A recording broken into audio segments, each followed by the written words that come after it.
Hello there, Leos. Welcome to your tarot reading. I am so terribly sorry that this video is so late. I hope it is still helpful for you. I hope you are still finding it, that it resonates. And whatever you're dealing with for this month, I hope that this provides a little bit of guidance for you. So I actually had two messages that came out for you. So I'm going to talk about them in succession, okay? So first of all, when I was shuffling out the spread, it took me a really long time to form like an image, and then once that image came out, the cards started coming out.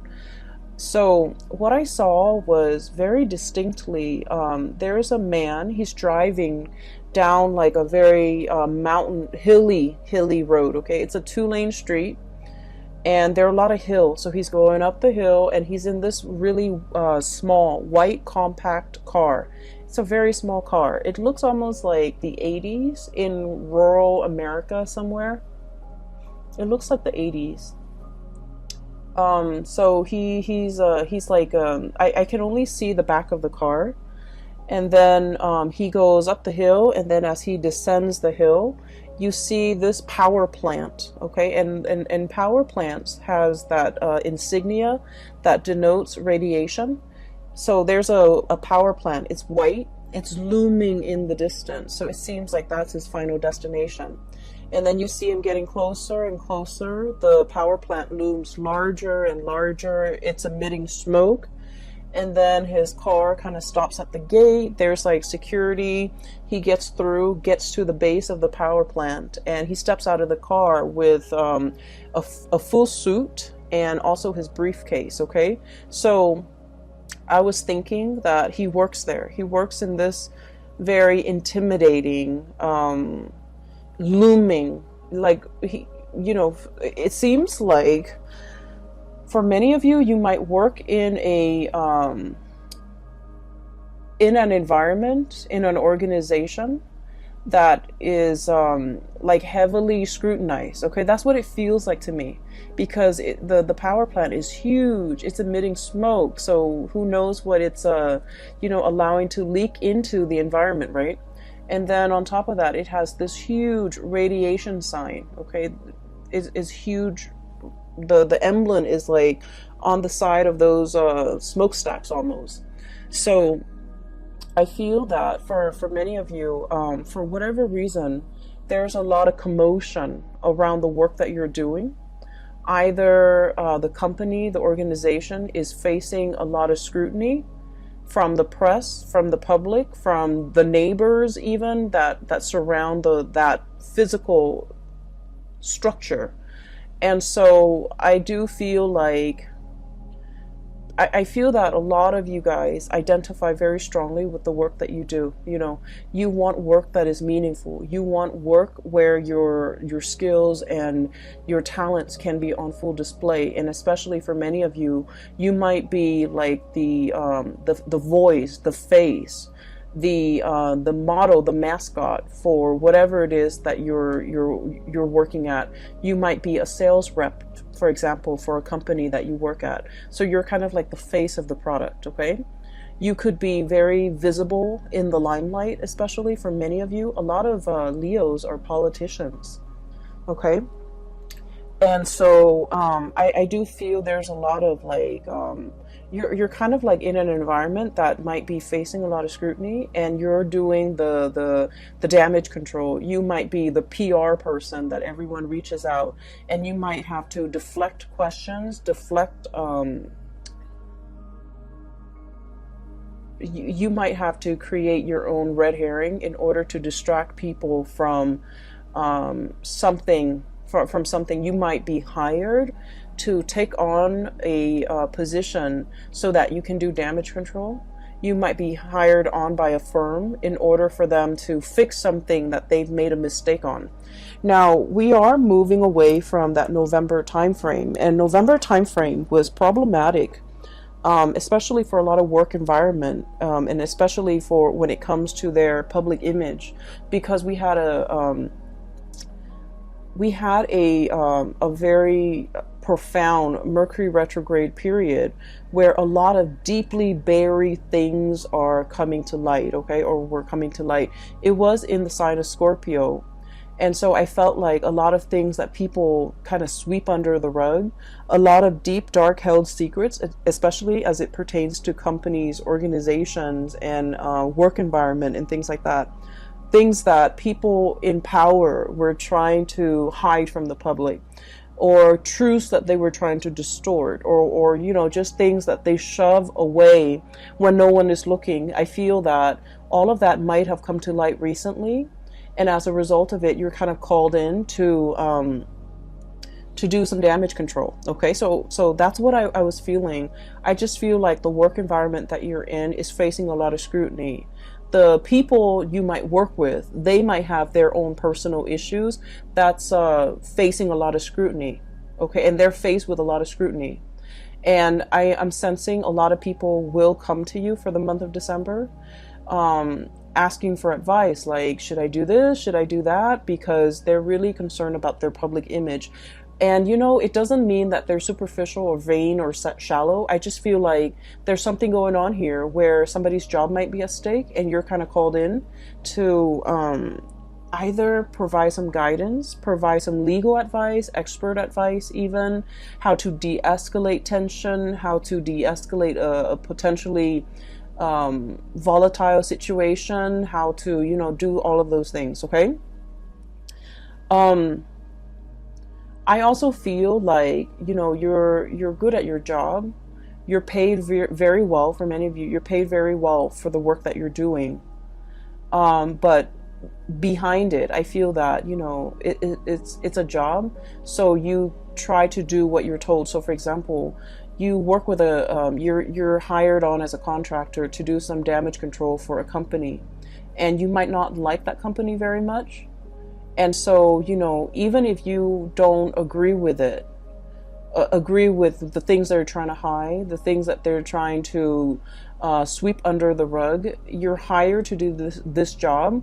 And so you will do it to the best of your capabilities. So I don't see any moral, ethical conflicts here. I just feel almost as if there's a lot of fires to put out. Okay. So going back to that image, there's a second part. So, he steps out. And he's in a suit, really nice suit, in this mini car, but he's in a suit, and he holds a briefcase. And so, my initial thought was, oh, he works here, he's an employee. But then I see him like in that briefcase. It's not like papers or laptop or things like that. I guess in the 80s they didn't have laptops. It's not like papers. It's a science kit. Okay, so he has like those what are those, the droppers where you take a little bit of a water sample and you put it into a slide, things like that. He has a dropper. He has machines to test the radiation level, and so he opens it up, puts it on top of the front of the car, the hood of the car, and then he starts to go around the area, the power plant. He starts inspecting. So that's when I was like, oh, he's an inspector. So he's not called out to do some damage control, even though that message applies to some of you. Okay? But on the other hand, you might be also called in to inspect, to appraise, to make a final determination on something, to see whether or not it's sound, whether or not it's safe, whether or not it meets the regulation and the standards. And I feel like for many of you, and this could be, just literally just one person I'm speaking to, but I feel like there was something that was unearthed. All of a sudden, it just came to light, and, you're called in to to make the final determination, to inspect, to appraise, to look at it. And he does his thing. Okay, he walks around multiple times collecting multiple samples, and then at the end of it, what I saw at the end of that picture, of that scene, was he puts in he takes like a poster from his car. Okay, and then you see him get back into the car. He drives away. The security gates closes behind him. He stops the car, gets back out, and he puts this giant poster with the radiation, the hazardous sign on it, hazardous sign on it, and it says like not, deemed unsafe. Okay, that's what it says, deemed unsafe. And so I feel that there's a situation around you where you guys are in a very important position to protect people from. Okay, you're bringing something to light so that people can be made aware, so that people can, you know, knowledge is power, right?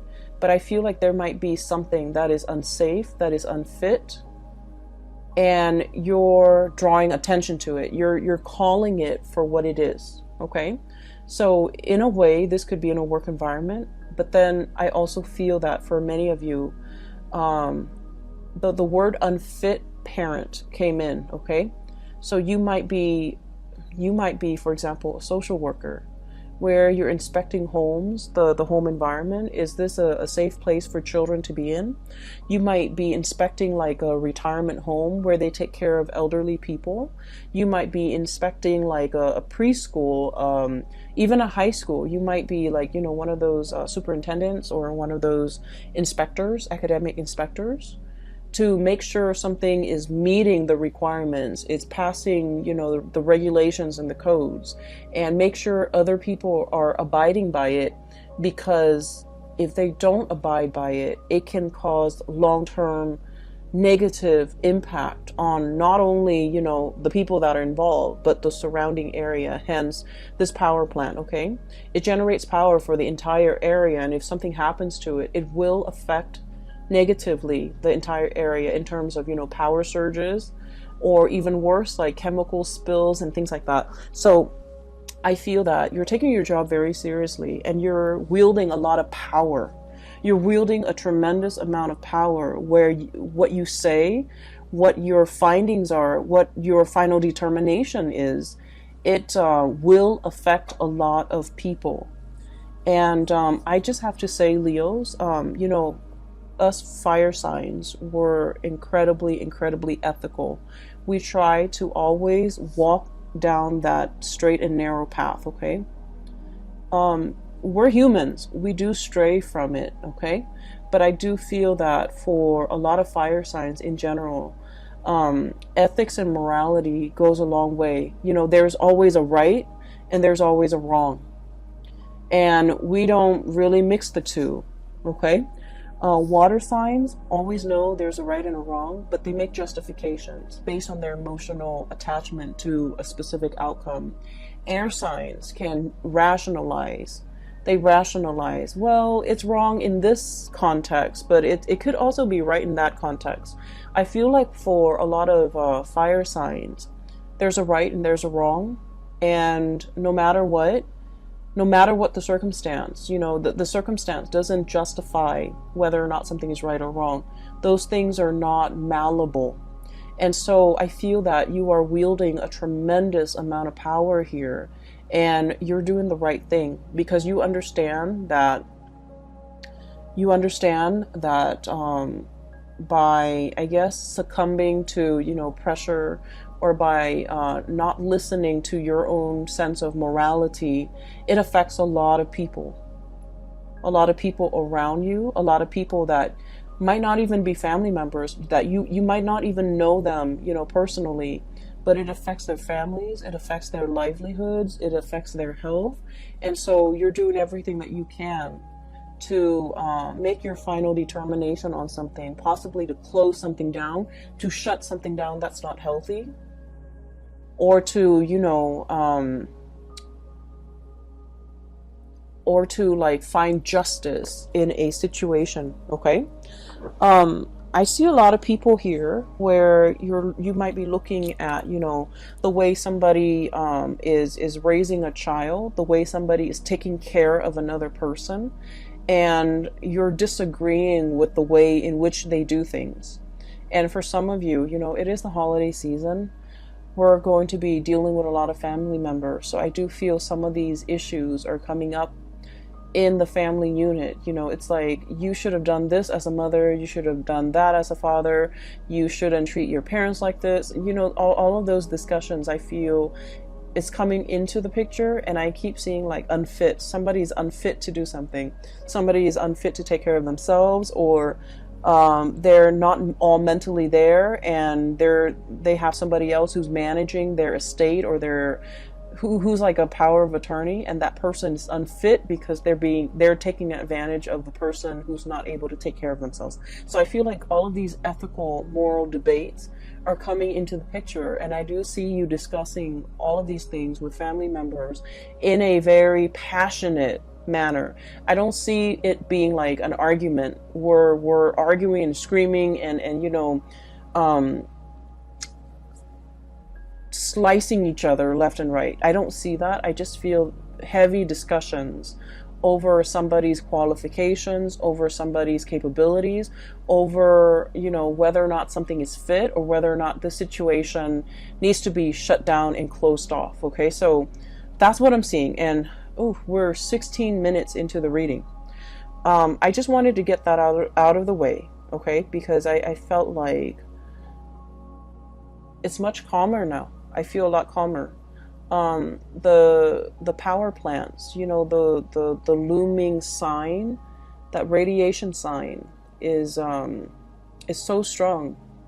Like it was so big, it was so visible, and I feel that that message needed to be conveyed, because I feel like there's a potentially toxic, hazardous situation, and it needs to be called out. It needs to be labeled for what it is, so that people know to avoid it, and it needs to be shut down. Okay, so that's just the bottom line. On the other hand, on a lighter note, okay, I do see two people here. So let me talk about these two people. I feel like that was the work situation. So let me talk about these two people here. I have one person who is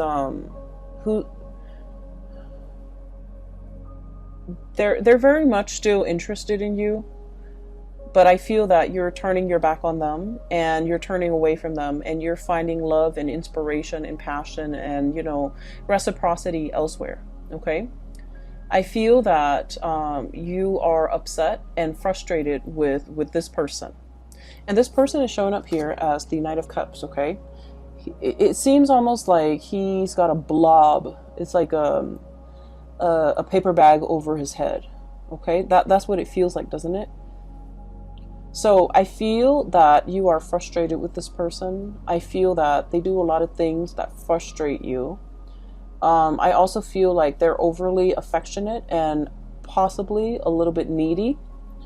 And I also feel that they're looking for you, wondering what you're up to, thinking about you, possibly even, trying to reach out to you.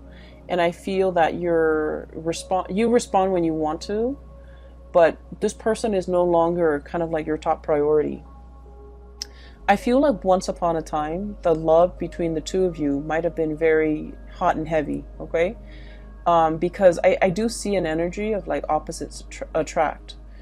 There might be a huge age difference. There might be like a cultural difference. There might also be like, it might be like an interracial coupling type of a thing. But I feel like there's a certain degree of, you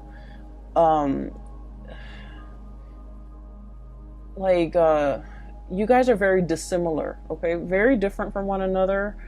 And there's a certain degree of mismatch. And because of it, it's very passionate, it's very fun, it's exciting. But it ceases to be those things, because I do feel that you might be turning elsewhere for love and for validation and for, a relationship. And so this person is wondering what you're up to. This person is like not really sure how you feel about them.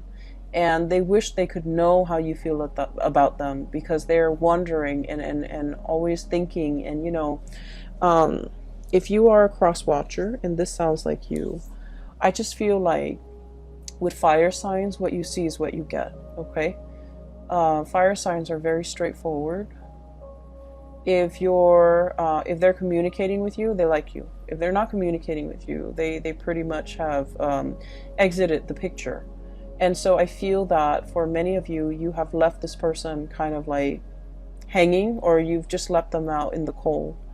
and they might, be bombarding you with messages, but I do feel that your heart is already elsewhere. And then I also feel for some of you, you might at the end of the day, decide that this whatever you had with this past person, I feel like it was lacking in emotional depth. It was lacking in it's like you talk about one thing and then they don't have an interest in it, so they steer the subject somewhere else. Or they talk about a certain topic and you have no interest in it, and so you just kind of change the topic. So I feel like there's very little compatibility, and it created a situation where there was no chemistry. There was no emotional depth to the conversation, to the interaction. And when you it can feel to me like it's very time consuming or quite draining to be around this person. Not because they're a bad person. It just feels to me like it requires a lot of effort just to keep the conversation going, because you guys don't have a lot in common. I do feel that they really like you, and I do feel this person is incredibly intelligent, incredibly smart, but they're very smart. Queen of Swords, super smart, okay? Their mind is very sharp. They're very discerning and perceptive, and they're probably like the really book smart type of person, but emotionally they're not very intelligent. And emotional intelligence basically means that we know how to read body language. We know that when somebody is doesn't want to talk to us, and so we end the conversation. How sometimes you have coworkers who you're super busy, you're at your desk working, right? And they see that you're working, but they keep talking and talking and talking. And you don't want to be rude and tell them, hey, I'm working, get out of here. That's what I mean by emotional intelligence. Being able to read nonverbal communication, being able to pick up on, people's state of being, being aware of your surrounding, looking at people and being able to read facial expressions to know if they're sad, to know if they want to be approached, to know when they want to be left alone. Emotional intelligence. So I feel like somebody here is very incredibly intelligent, but they might lack the emotional intelligence, okay? And so I feel almost like, you could have a bad day and you want to talk to them about your bad day, and they you look distressed, right? And they should know that. And then rather than letting you vent, letting you talk, they steer the topic away from something that is not even remotely important. And so I feel that it frustrates you, and it hurts you too, to feel that you're not validated, okay? To feel that they're not acknowledging that you've had a bad day. They're not acknowledging your distress. They're not picking up on these cues. And you're wondering, if they care about me, they should be more attentive. They should be more considerate. But I just feel that they're lacking in the ability. It's not the ability to sympathize or empathize. If they're aware, then they would know. They're just lacking in the ability to pick up cues. Hence, this person, it's almost like they've got that plastic bag or the paper bag over their head. They're walking around, not a bad person at all, but they're lacking in being able to know their environment, being able to sense their environment, being able to navigate their environment successfully in an emotional way, okay? So this is somebody that is that doesn't form emotional attachments. And so they're kind of their friendship circle might be very, very small. It might also be quite superficial. They don't have depth to their relationships with other people. And I feel that you're understanding that. I do see you turning away. We have here the Knight of Cups and the Ace of Wands. This pangolin, I guess, with the swan, is turning away, walking away, moving away from a situation. mainly because I do feel that you need more validation. You need that sense of reciprocity. You need somebody who is a lot more considerate, okay? Like in your eyes, you feel this person is very inconsiderate, but I do sense that you want somebody who's a lot more emotionally available. And so enters this person, and this is the second person here. We have here the Queen of Cups.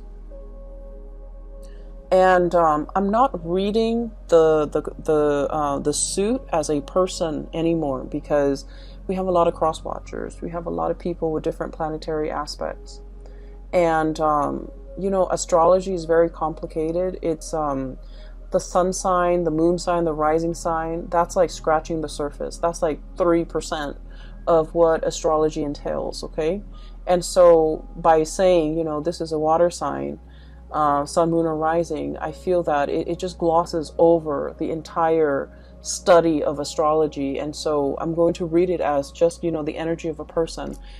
This is somebody who's a lot more emotionally available, okay? Just emotionally available. You have a strong emotional connection with them. And because you have such a strong emotional connection with them, you start to feel passion and chemistry with them. You start to feel, and I do feel like this person is quite attractive, very beautiful, very attractive. I'm seeing somebody who's like very well dressed, okay? Like they dress really, really well. They look presentable. They look very nice. They smell good. They're always clean.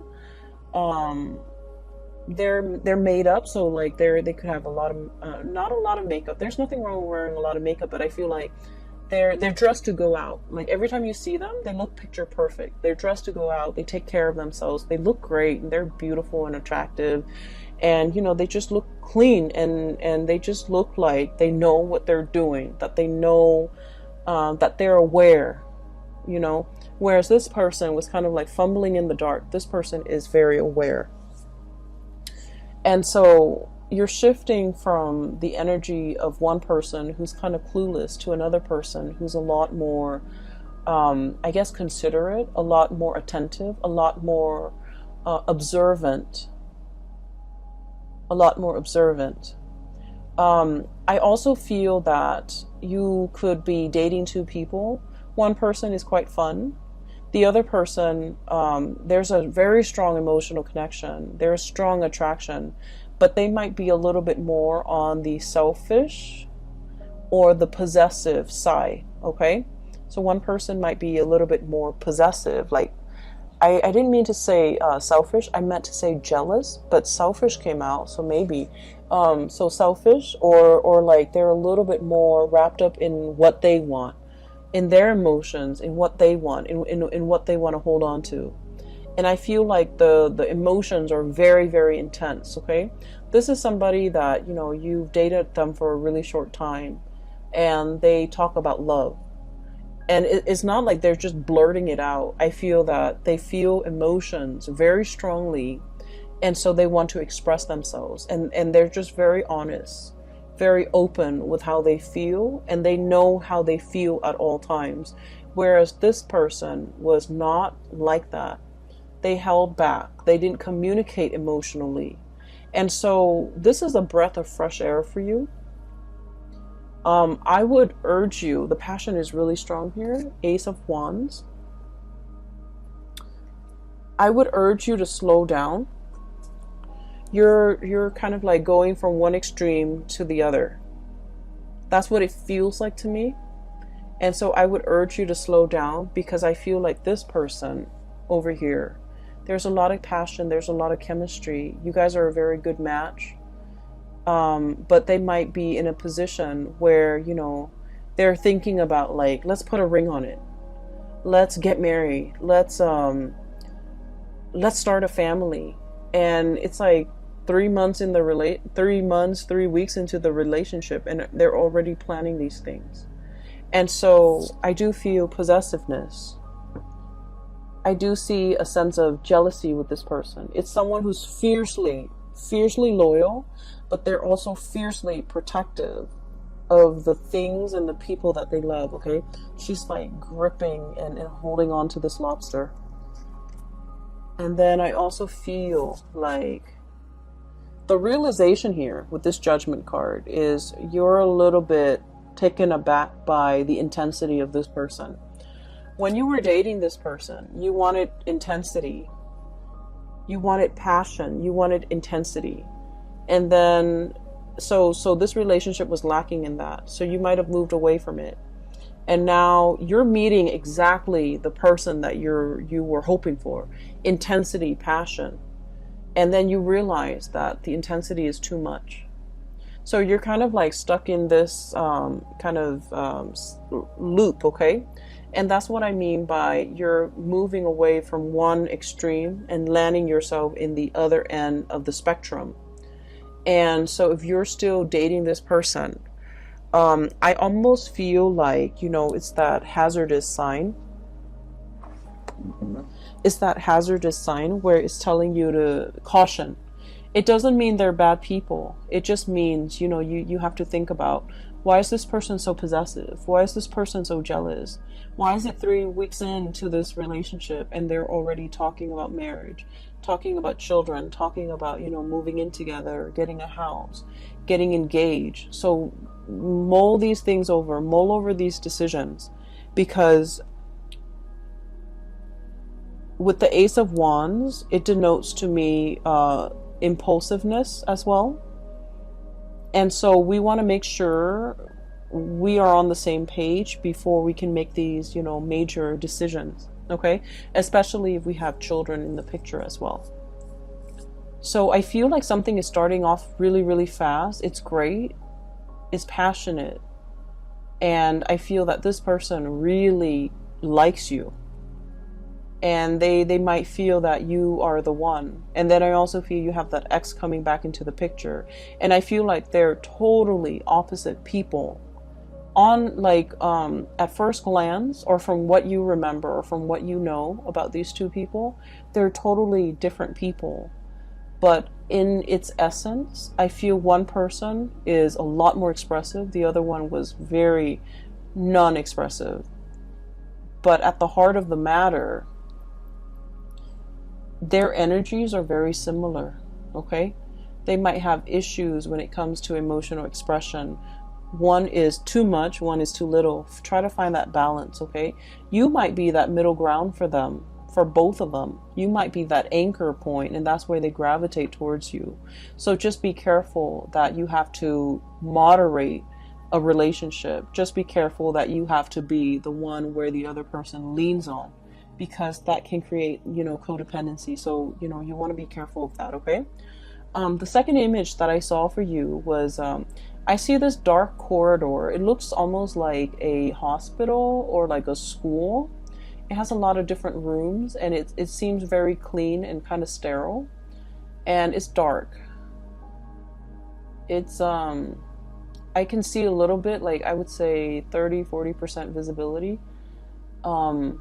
It's dark out, the hallway is very dark, and I see this man kind of walking down this corridor, and he can't really see, he can't really see, right? It's dark. So he's holding out his hands. He's walking slowly, he's holding out his hands, trying to feel, for where the walls are, what's in front of him, so that he doesn't trip and fall. So he's walking, and it makes me feel really uncomfortable. I'm looking at him walk down this hall, but I feel the discomfort because, when we're in that kind of an environment where we don't know what's underneath us, where we don't know what's 10 feet in front of us, it can feel very unnerving, and it can also feel just really uncomfortable, vulnerable and exposed and uncomfortable. Okay, those are like the messages that came through, especially like vulnerable. And so I do sense heavily that you're in a environment where something is very new, and it makes you feel a little bit vulnerable and a little bit exposed and a little bit uncomfortable as well. Do I take off running? Do I just run to the end of the hall and hope that everything will be okay? And what use is it if I'm meant to get hurt? Do I just get an early start and just run and make it fast and swift?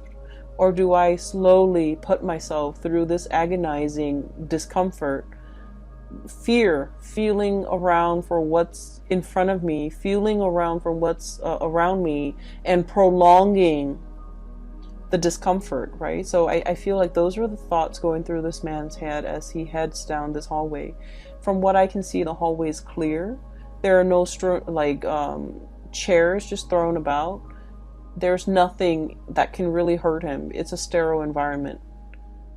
And so I just feel like a lot of what you're experiencing is the novelty, the newness of a situation where you're going to have to kind of, it's like you don't have the map, you don't have the blueprint, you don't have the previous knowledge about this situation.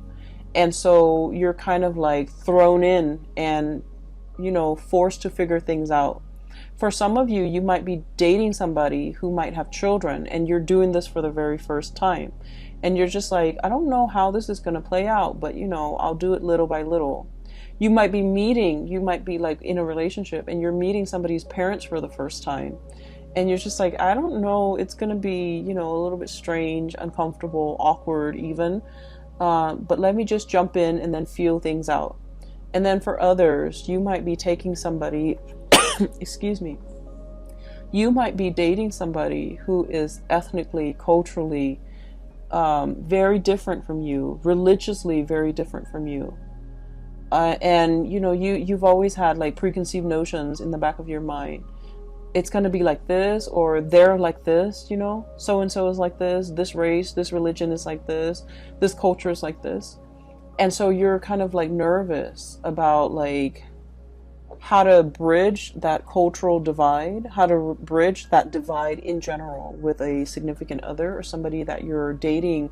And I do feel what's coming through is relationships that are very new, like a budding romance where there's still a lot of chemistry, a lot of getting to know each other, a lot of like, you know, showing your best selves to each other because the relationship is still very new. And new love is always, you know, really sweet, but it comes with it that sense of butterflies in your stomach because you don't know everything about the other person, and you're still trying to figure things out, and you're still learning about each other, and it makes it really exciting. So I feel like this spread is all about that you know, that it's like a fizzy, almost like champagne, sparkling water. It's like that, the fizziness, the fuzziness, the butterflies in your stomach that comes with the territory, that comes with a new job. It comes with a new relationship. It comes with like a situation where you're thrown into an environment that is very brand new to you. You don't have a map. You don't have guidelines. You don't have like a manual for how to do things. All you can do is dig through, you know, your lab kit and, you know, take a little bit of sample here, take a little bit of sample there. Take samples, test the parameters, and then reach your conclusion. So I feel like you're in a very good environment to I don't feel like it's experimentation, but I feel like it's like testing the waters, okay? Testing the waters, navigating this environment so that you can make the final determination, like, you know, is this worth my time? Is this going to work out for me? Is this what I thought it would be? And I feel that you are very pleasantly surprised that what you thought was one way was another. What you thought this person was going to be turns out to be another. Okay, that can be good or that can be bad. But I do feel this sense of like, you know, this fizziness coming through where you're experiencing the joys of the anticipation, the excitement, and the trepidation, all of it. And I feel like it's all surrounding a new situation that you're navigating, and especially a new relationship. Okay. I've talked enough about that. So I have the Ace of Wands here, and this is what I saw earlier as you have the stick of power in your hand to change a lot of lives and to make things better for other people. I also feel we have the World. A cycle is closing up with another person, with one person, and something new is coming into the picture with this World card. And then we also have as well the Hierophant and the Seven of Cups, okay? I usually look at this in tandem, like the reading the cards and how they interact with each other. This is all your findings. These are all your results. These are all the things that you imagine something to be. And you're making that final determination, writing up your analysis, writing up your assessment, writing up your findings. And, you know, people are deferring to your judgment, okay? So the last four cards is very much about, you know, the major energies for this year, because we have the Hierophant and the Hangman, which are major arcana cards. So I do sense here a conclusion is reached. People are waiting for your final say, for your final word, for your word of wisdom to tell them whether or not something is fit or whether or not something is a good fit. Okay, so you might even have like two potential suitors waiting around for you and asking you to decide. Okay, asking you to decide. Like, is it going to be me or is it going to be that other person? And I feel like you've already made up your mind, because you want to go for that relationship that has a lot more emotional depth to it. And you're meeting somebody that will show you the depth of emotion like nobody else can. Okay. I will leave it at that. Thank you so much for joining me for this reading. I hope it is helpful for you guys. And I promise you, I promise, okay? And this is no joking matter. I will get your videos out on time. For the month of January, we have the holiday season. Work is slowing down a little bit for me. So I should be able to publish them on time, all right? I wish you all a very wonderful holiday season, and I'll see you in January, okay? Take care.